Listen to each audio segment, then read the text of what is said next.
just 8 days into her new summer job as the lifeguard at the town beach, and 16-year-old Molly Bish had already developed a routine of checking in with the police via her two-way radio each morning. But this morning, things were different. Molly did not call in to greet the police dispatcher that morning because Molly had become the victim of a crime. Only minutes after her arrival at the pond, and she had been the target of a devious scheme to take her life.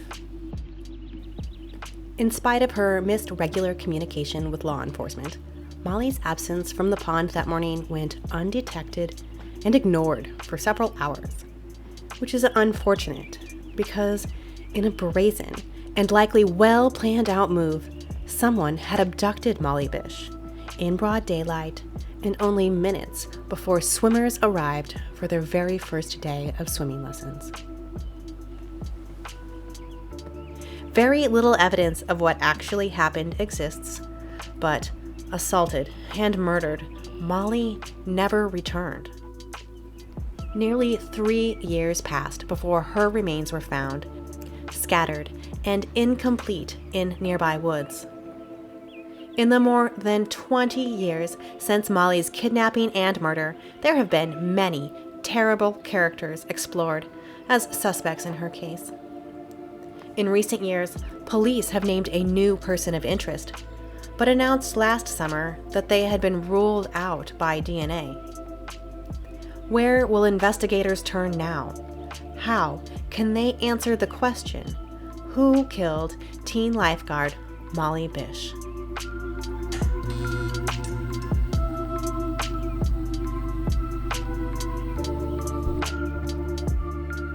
Molly had begun her Tuesday morning distraught. Her friend and soccer teammate Elizabeth had been in a car accident the previous night. The news had been upsetting, and now she was running late. Molly was 16, but she didn't have her license yet. Molly's mom, Maggie, had been driving her to work, and this morning they stopped at a convenience store to buy a bottle of Poland Springs water. The security camera at the convenience store captures the last images we have of Molly alive. According to the timestamp on the camera, Molly and her mom entered the store at 9:50 a.m. that morning. Less than 10 minutes later, she picked up a two-way radio from the police station. Cell phones were much less common back then, and the lifeguard needed a way to contact authorities in case of emergency. Molly had a direct line to the police department with her two-way radio. It's one of several things that makes her abduction particularly audacious and bold. Most teens out and about at that time would not have been able to call law enforcement so easily. Molly and her mother arrived at the water just a few minutes after picking up the radio, just after 10 a.m. This is not Cummins Pond, but this is. Cummins Pond is a former quarry and was a popular swimming destination for locals living in Warren, Massachusetts. It was on a dead-end street, secluded and out of the way for many, but it was a familiar place for Molly, whose older brother had been the lifeguard for several years. It is notable that for 3 years, Molly's brother John had been the lifeguard at Cummins Pond, and within 1 week of his young, blonde sister taking over, someone sinister had taken notice. Molly had 2 older siblings, John Jr. and Heather. They both loved and doted on their playful younger sister. People described Molly as responsible and considerate. She loved drawing and art, being goofy with her friends. She was athletic, a star soccer player who had just finished her junior year in high school. She had another job that summer at an ice cream shop and was saving up for her first car. It was Molly's responsibility and dedication to her job that had made her a little nervous that morning. This warm and breezy day was going to be the first day of swimming lessons, and the water was sure to be busy. It would require all of the young teens' focus and attention.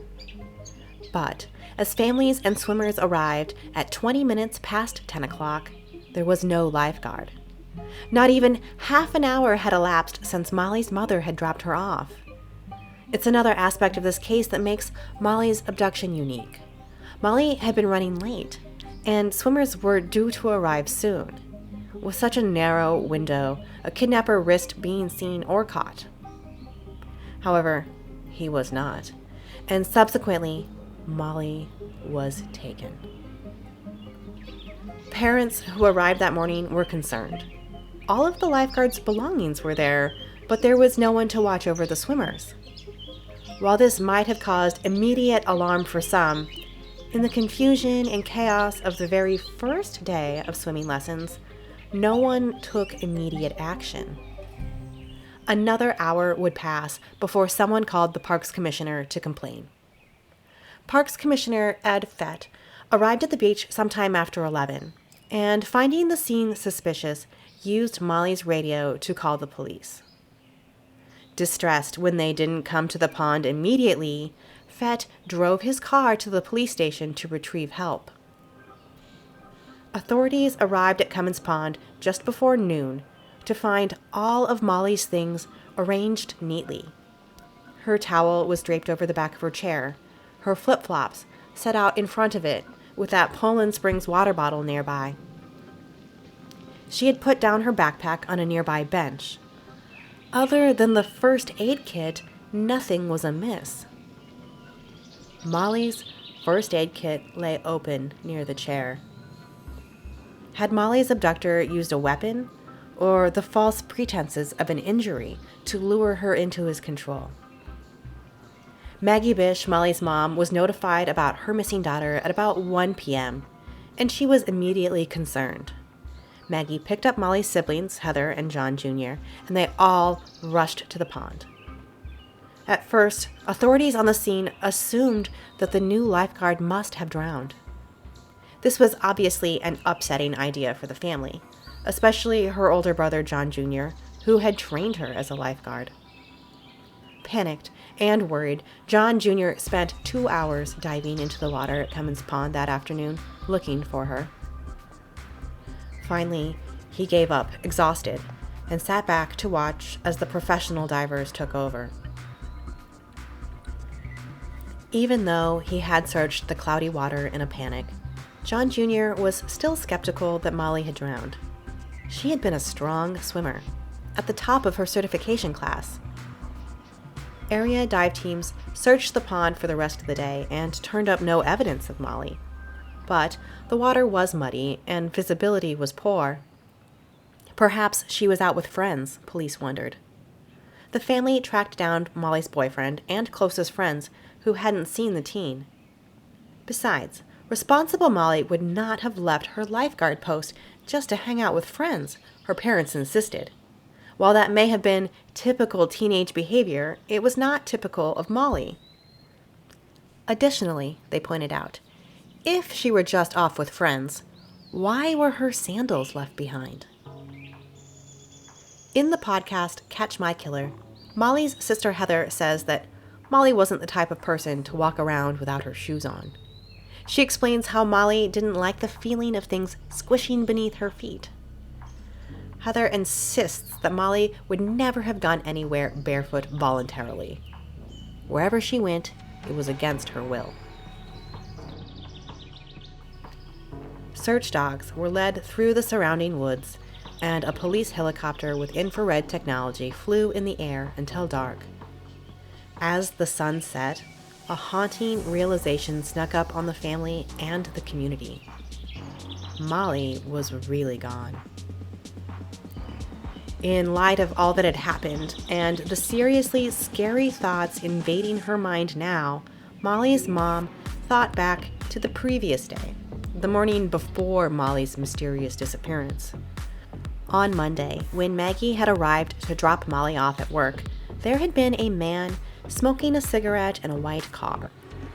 He hadn't been doing anything but smoking the cigarette, but something set up alarm bells in Maggie's head. She stayed with Molly, glaring at the strange man in the parking lot until he left. The next day, the man had not been there when they arrived, but there had been a truck unloading sand for the beach. The name of the business on the sand truck was a local one, familiar to Maggie, so she felt comfortable leaving her daughter there at her job. When interviewed, the sand truck driver reported that he had seen a similar white car in the parking lot of the beach that very same day, that day that Molly was taken. The sand truck driver reported that the car had left before Molly and her mother arrived for work. What was this person doing in the Cummings Pond parking lot? The man was described as a smoker with dark salt and pepper hair. He was heavyset, middle-aged, and mustached. We believe at least 2 individuals fit that description, District Attorney John Conti said to reporters. Detectives were in the process of reaching out to those individuals, as well as 6 or 7 other possible suspects, many of whom were local sex offenders. Simultaneously, investigators interviewed more of Molly's friends and family, while divers returned to the pond and ruled out accidental drowning. An interview of nearby residents turned up a witness that reported hearing a scream that morning coming from the area of the pond. Also, a cemetery worker at nearby St. Paul's Cemetery had seen a white car. There was a short path running between the cemetery and the beach. Could the man who abducted Molly have set up in that area and waited for just the right time? It would have had to have been well thought out and planned. There were several broken tree branches along this path. Could that have been evidence of a struggle? Investigators who at first thought that Molly had accidentally drowned were changing their minds. Molly wasn't in the water. She wasn't anywhere in the woods. Unfortunately, rescue crews had been all over the scene. Nothing had been marked off with crime scene tape or preserved. Volunteers who showed up to help may have unknowingly disturbed evidence of a crime. Even before police had arrived, the beach had been overrun with children and families attending swimming lessons. One parent reportedly went through Molly's backpack to retrieve a whistle. Without much proof of anything but Molly's arrival and departure, authorities were unsure of what happened to her. We don't know if she left of her own volition or was abducted, but we believe it was a deliberate act, Massachusetts State Police Captain Robert Byrd said. We are now looking for clues. We are now looking for evidence. Investigators did turn up several unaccounted for fingerprints and footprints from the site, though they would not indicate where these prints had been found. They also checked her home computer for possible leads, taking items from her bedroom and family. They looked into the Bish's phone records and spoke with a friend of Molly's that had moved to Florida recently. Authorities spoke extensively with Molly's boyfriend of 3 months, Stephen. Molly's sister Heather said that even though they had not been very serious, Stephen had been a focus for law enforcement early in the investigation. No evidence tied Stephen to the site at Cummins Pond, but anyone associated with Molly needed to be investigated and ruled out. Police reviewed a list of her father's clients. Molly's father, John, had been a parole officer, and her mother, Maggie, a special needs educator. But police could connect no one to Molly's unexpected and terrifying abduction. A hotline for tips was quickly established, and law enforcement began following up on the dozens of leads. Molly had arrived at work that morning wearing her blue bathing suit and khaki shorts. Flyers were created with her picture in order to get the word out. Thursday, 2 days following Molly's disappearance, 200 searchers focused on catch basins, drainage ditches, and other out-of-the-way locations in the rural community. Warren was a small town of only 4,500 people. Many people knew each other. Molly and her family had been well known in the small town. Molly's own mother, Maggie, had been voted Warren's Citizen of the Year just a few months prior. 4th of July celebrations were canceled that following week. No one felt much like celebrating. Red and white and blue ribbons were replaced with yellow ones, Molly's favorite color. "The town is nervous and scared," said 17-year-old Erica Smith. "I think everyone's expecting the worst." Molly's brother, John Jr., who had trained her as a lifeguard, was haunted by the possibilities. He said that he hadn't talked to her about being wary of strangers. "I should have known," he said. "It's a beach no one knows about. It's secluded. I never really put two and two together." The next week, again, police went over the area of Cummins Pond and the swampy woods that surrounded it. 50 officers with teams of dogs or small all-terrain vehicles combed the land, looking where they had already looked. Maggie Bish met with a local sketch artist, and a sketch of the man Molly's mother had seen in the pond parking lot was released. Now, police told reporters that an abduction was the most likely explanation for Molly's disappearance. They had started looking into 125 white cars registered in the area. "We are going to be methodical in looking at every lead," said District Attorney John Conti. "It was a difficult time for the Bish family. We're talking a nightmare that is not ending," said family friend and state senator Stephen Brewer. Weeks passed. In Rhode Island, a police chase ended when Gary LeMay, a convicted rapist, drove his white Chevy Corsica into a police car. 46-year-old LeMay resembled the sketch of the man seen at Cummins Pond, and he owned a white car. He had previously served 11 years for first-degree sexual assault, robbery, and impersonating a police officer. However, nothing connected Gary LeMay to Molly. That August, Molly's family celebrated her 17th birthday without her. 150 friends and community members gathered at an outdoor pavilion decked out in dozens of yellow decorations. They played rock music while they chatted and celebrated Molly's life. Molly's father, John, told Jeff Dawn of the Associated Press that he wanted to celebrate her birthday like Molly would have. Otherwise, we would sit at home and be sad. The months take their toll on the family. Her brother John Jr. copes by working long hours. Her father John said, "The stress is enough to destroy a family." They have kept her bedroom the same. The Bishes began pouring their energy into their community, hoping to spread the news of Molly's abduction and spare other families the same anguish that they were experiencing. Mark Kloss, father of murdered Polly Kloss, sent the Bish family 1,400 child identification kits, and they began distributing the kits at county fairs and community meetings. They set up booths for children to be fingerprinted and get current photos taken. They discussed child safety and how to deal with strangers. When it comes to their own child, Maggie knows that the suspect sketch is vitally important to the investigation, and she feels like the original sketch is lacking. She takes initiative, and Maggie reaches out to Agent Gene Boylan, a renowned FBI sketch artist from across the country in Oregon. "We have to find a way to formulate a better sketch," Maggie said.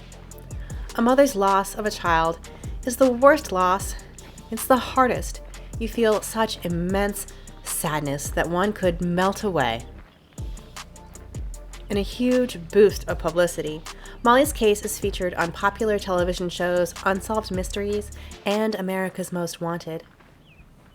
Along with the National Center for Missing and Exploited Children, a direct mail company produced postcards with Molly's photo and the composite sketch on them. The cards were mailed to 90 million homes. But months continue to pass without Molly, and then the months turn to years. Several times, remains were located in the area. A human skull had been found off route, too. Then a jogger found the remains of an unidentified teenager. Investigators determined that they were not Molly. "It's been a terrible roller coaster ride," John said. "We try to plan for the day that we have to be shored up emotionally, but how do you do that?" Molly's father asked. Molly's family became involved in Team Adam, a national missing child rapid response program named for John Walsh's murdered son, Adam Walsh. Team Adam helps investigators and families, said Maggie Bish. One thing we've learned is that no one is ever prepared when their child is abducted. Eventually, Molly's family started their own foundation, the Molly Bish Foundation. They raised money for more identification kits, tens of thousands of them, and traveled across the country speaking to families and children about safety and preparedness. We couldn't help the police search for her, John said, but we felt we needed to do something. In February 2003, authorities formed a new task force to re-examine the evidence in Molly's case. 5 team members, made up of an assistant district attorney and 4 state police detectives, spent 90 days poring over the files and re-interviewing witnesses. But the break in the case came from outside of this task force. In May of 2003, authorities received a call from Timothy McGuigan. Timothy was an ex-cop writing a book about area true crime cold cases. One day, while speaking with his girlfriend's brother, Rick, Timothy learned about a blue swimsuit that Rick had found in the woods. Rick Burrow said that he had been driving the previous November, 2 weeks before bow hunting season, when a herd of deer crossed the road in front of him. Rick made a mental note of the area and returned later to check it out. 100 yards into the Palmer Woods, at the base of a 20-foot ledge, he had found a blue object covered in leaves. It was a partially torn woman's bathing suit. He picked it up to examine it, and then left it there in the woods.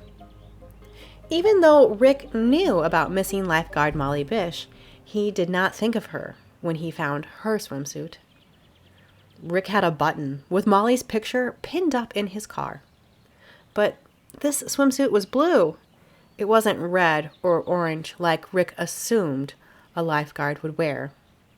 He didn't give it a second thought. Not for 6 whole months, until meeting his sister's new boyfriend, Timothy. Together, the two returned to the Palmer Woods to find the swimsuit. And it was still there.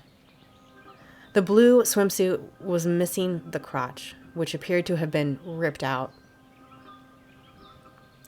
Dr. Anne Marie Myers, a forensic anthropologist from the medical examiner's office, arranged a grid-by-grid search of the woods.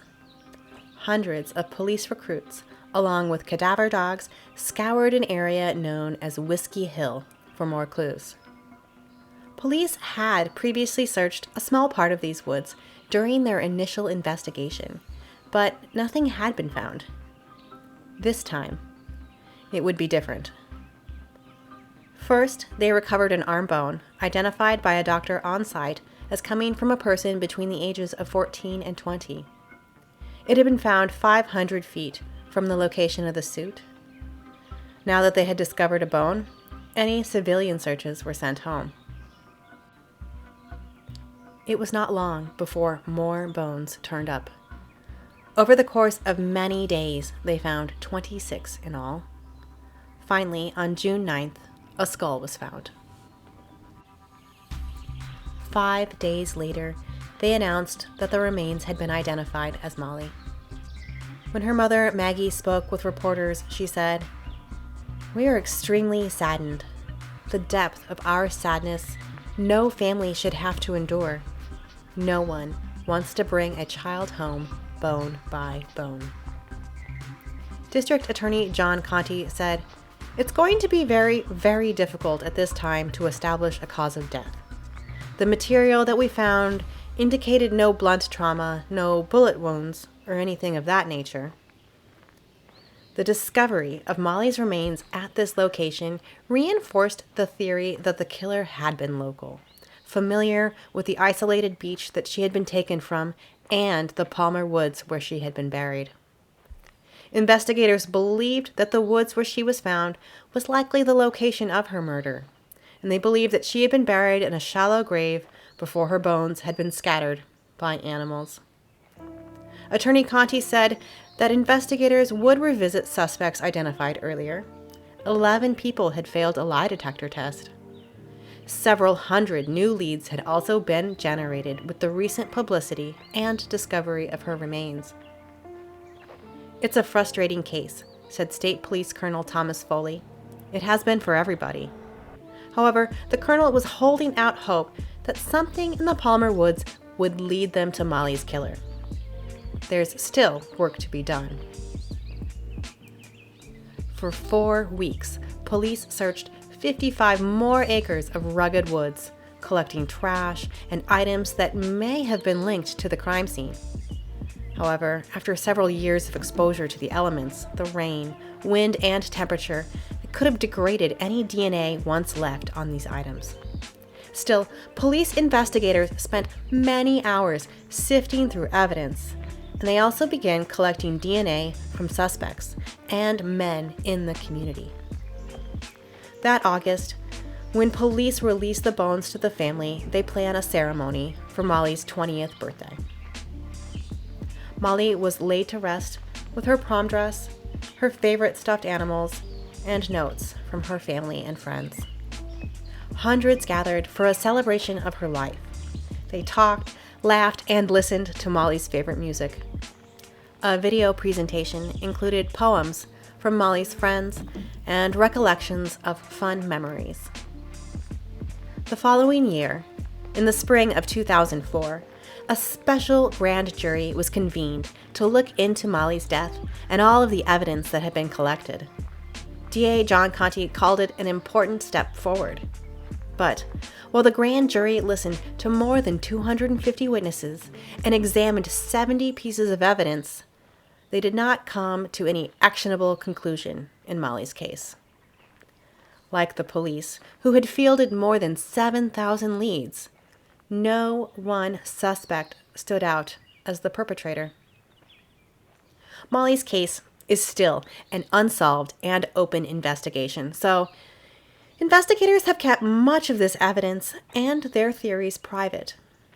However, over the years to come, several suspects were named publicly. Oscar Bylargen gave investigators his DNA to help clear his name in Molly's murder. He was a 52-year-old convicted rapist that had met Molly at his nephew's graduation party just a few weeks before she disappeared. Police interviewed him within hours of her disappearance and several times after. He acknowledged that he did resemble the sketch of the man seen in the white car the day before she was abducted, but maintained his innocence. "I've got nothing to hide," he said. In 2005, a Connecticut salesman named John Regan was considered for Molly's murder. He had been caught in New York attempting to kidnap a teenager from her school parking lot on Halloween night. Investigators found liquor, a tarp, and a noose in his work van. Regan had been the son of one of Waterbury's most prominent families, well known in his community as a doting and devoted father. But he had apparently been living a devious double life. A local investigator was quoted as saying that Regan met the stereotypical profile of a serial rapist. John Regan had worked in sales and installation for a roofing company. He had taken several business trips to Sturbridge, Massachusetts, a town just 10 miles south of Warren. Perhaps he had been there in June of 2000 when Molly was abducted. Unfortunately, if it were the case, it could not be proved, and District Attorney John Conte told reporters, "Right now, there is no evidence or other credible information that would link John Regan to Molly Bish." In 2008, police interviewed Rodney Stanger, a man who had lived in Massachusetts and moved to Florida following Molly's disappearance. Stanger had been convicted for the murder of his girlfriend. He denied involvement in Molly's death from his jail cell in 2008 and again in 2009. Stanger's sister cleaned out his trailer and turned over several items for analysis to law enforcement, but nothing matched Rodney Stanger to Molly's case. Next, in 2011, a private investigator working a child custody case announced his findings and suspicions of Gerald Battistoni, a convicted criminal who had lived in Sturbridge at the time of Molly's murder. Gerald's second wife had driven a white Chevy that he sometimes used and drove without a license. Battistoni seemed like a good suspect.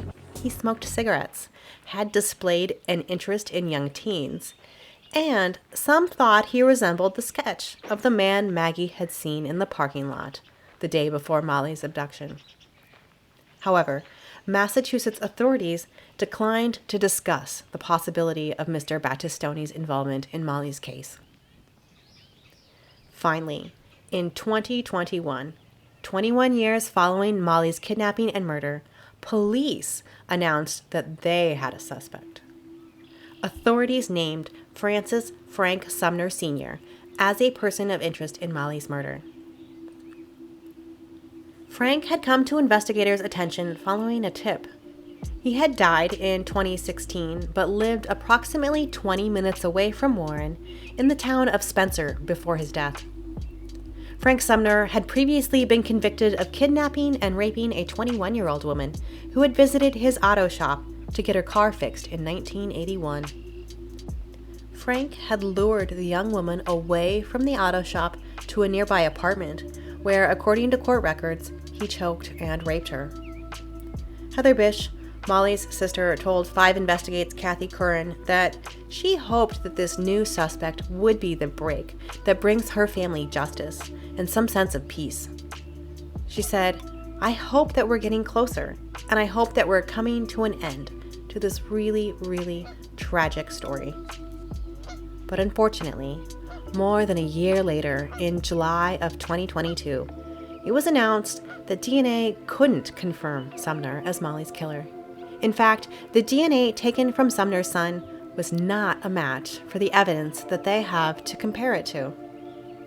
The Bish family was disappointed and frustrated.